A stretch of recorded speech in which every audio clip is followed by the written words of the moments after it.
Hello, it is Janie from Janie's Journals again. This is video number 3 of my Forest Fairy journal that I've started. I wanted to show you, I did some eco-dyeing here a while back, and they turned out okay. Most of them did, but it was so much trouble. I don't know if I didn't have the right recipe for the eco prints or what, but I decided instead of using up the originals that I have, I was going to download those onto my computer and make digitals from them. And this is the first one I did. I think it turned out really good. My printer, the ink was kind of low on it, but I think that one turned out okay. And then this is the next one that I did, and I put, as you can see, I put a book page underneath it where this big hole right here is. And it didn't turn out as good as I would have hoped. It's not at all as colorful as the original is, but I guess they turned out all right. But anyway, I'm going to be using some of those in this journal as well. Now, back to the pages. I did take, like I said, I had this cloth that I was going to use to make the little strips to make the book pages stronger. And I have done that on some of them. I didn't have to all of them. But I'm going to show you the pages that I have ready for the journal. And then I'm going to go through and figure out what order I want them in, because I'm going to have 3 different signatures with 6 pages in each signature. So the first step was just making them, and I'll show you those real quick. There's that one. This is the first one I did, and I really like the way it turned out, but to duplicate it was just so much trouble.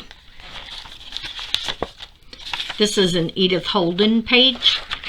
The top part of it, you'll see the bottom part of it down here. But I like that. This is one of my eco prints, and this is the original. And I thought about putting it on a page and have a flip up like this. So, and I'm thinking this page might be the one. And this one, I was just experimenting one day and did this tree, and I can't even tell you if I used inks or it's got some shiny stuff on it. I don't remember. It's been so long ago. But I have an idea of how I'm going to use that and this smaller page together. So those I know I want to keep these 3 together. Then I have this one just out of my scrap pile. This is one of those eco prints, and it's a little fragile. So I'm gonna have to put something down, like especially where the paper is split, so that it makes it a little bit stronger. And I may have to go back in and add the cloth to that as well. Here is that digital print that I still haven't found where it came from. This is one of the pages I did, and this is what I was going for, is this layered look. I really like that.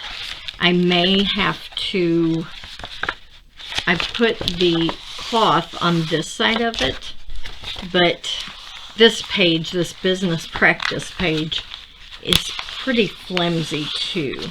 So I may just have to do it there as well.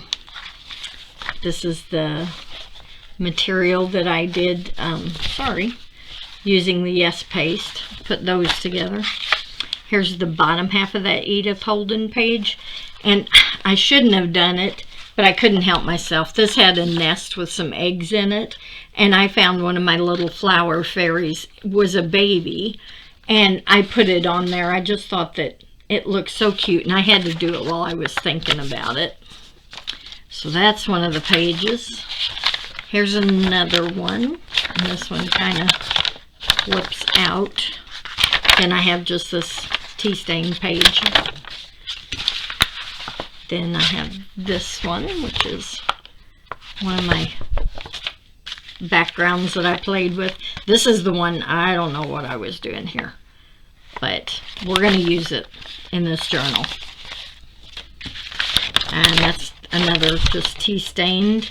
And then this is one that it's just a book page.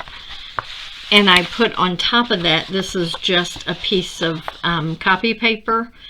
And I used my inks and went across it with different little fern stencils. But I think that turned out. So those are my pages.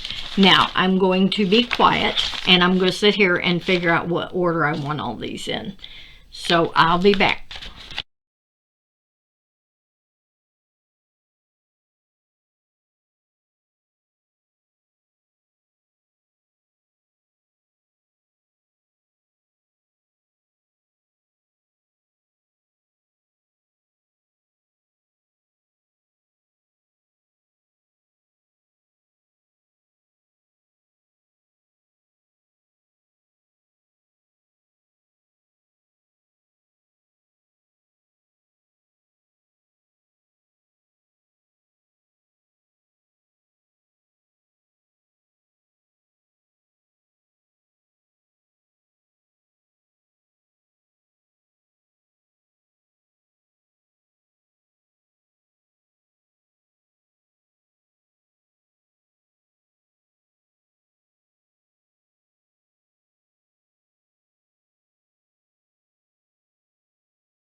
Okay, so I think I have the order of my signatures now.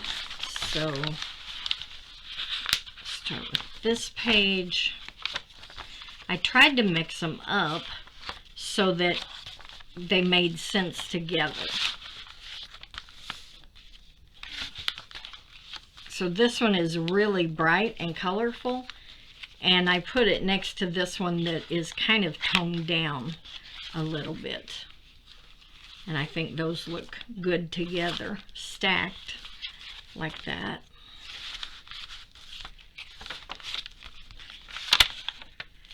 And that will flip out. So that's one signature. Here is another signature, and my baby sticks out too far. I'm going to have to maybe trim him down. Make sure I got this up here. Okay, so this is this one.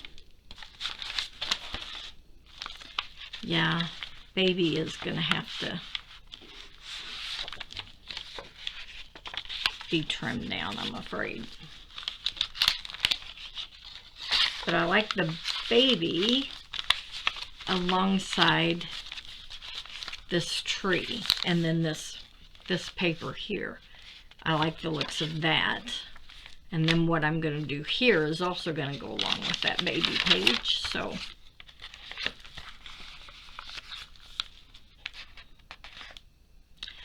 I think I glued my flowers upside down. It doesn't matter. So that's the center of that one. And then you can see, I like the way that they're layered here. And this is going to be the one that flips up.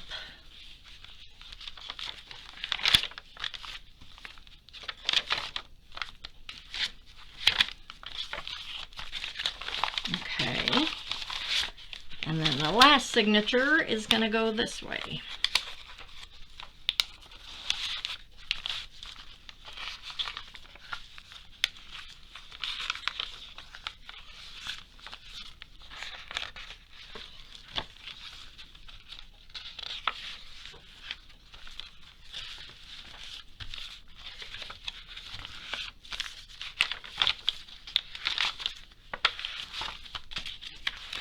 Okay, so that is the plan anyway. Now when I go to actually putting the ephemera in these, I may decide to do it different. I just don't know. Where did this come from? What in the world did I do? Oh, that comes from this. Okay. Because you guys know whenever you start adding ephemera, it makes things change up a little. So I'm going to show you what I have to pull from for the ephemera. And the first thing I have is this Stamperia Forest kit. And I love all of the pictures in here. I think they're really cute. They'll be good for tags or for journaling cards, or to cut out the small animals and put them in different places. Not so crazy about fish, but I think all of those images are going to look good with what I've got going on so far. And this blue is going to be real similar to that. So the color schemes is going good together. I like this. I like that bark page. I'll definitely be able to use it. So I have that. And then I also have 3 of these small, these are the covers. I've got 3 of these small flower fairies. I've got the one, the flower fairies of spring, of the garden, or end of autumn. So they have just got some of the most adorable little fairies in them that I can fussy cut and use as focal images. And then I also have, this is Benningfield's Countryside Viking. It is a book I got from thriftbooks.com, and the pictures in here are just beautiful. I even like these that are just sketches. So I'm going to be pulling from this as well. Some of these pictures I can, well, he might be a little big, but some of the smaller ones I can use for sure. I also have, of course, the Edith Holden Country Diary of an Edwardian Lady. I've already cut out a few things here, but hers, you know, they just scream forest fairy. And then I have the bigger book of the Complete Book of Flower Fairies, which is the same fairies as in the small books, but these are bigger size pictures so that I can use them for even backgrounds if I wanted to. So lots of fussy cutting in my future. And the next video that I do, I'm going to show you where I start putting in the pockets and things like that in here. The way that I do my journals may not work for everybody, but it works for me. And this is what I do. I start with the base pages, and then I go from there, and each page kind of dictates to me what it wants to have on it, you know. So as I go along, I will remember the images that I've kept in my mind, and I will look for papers and things that I can use to decorate these pages. So I will catch you on the next one. Thanks for watching.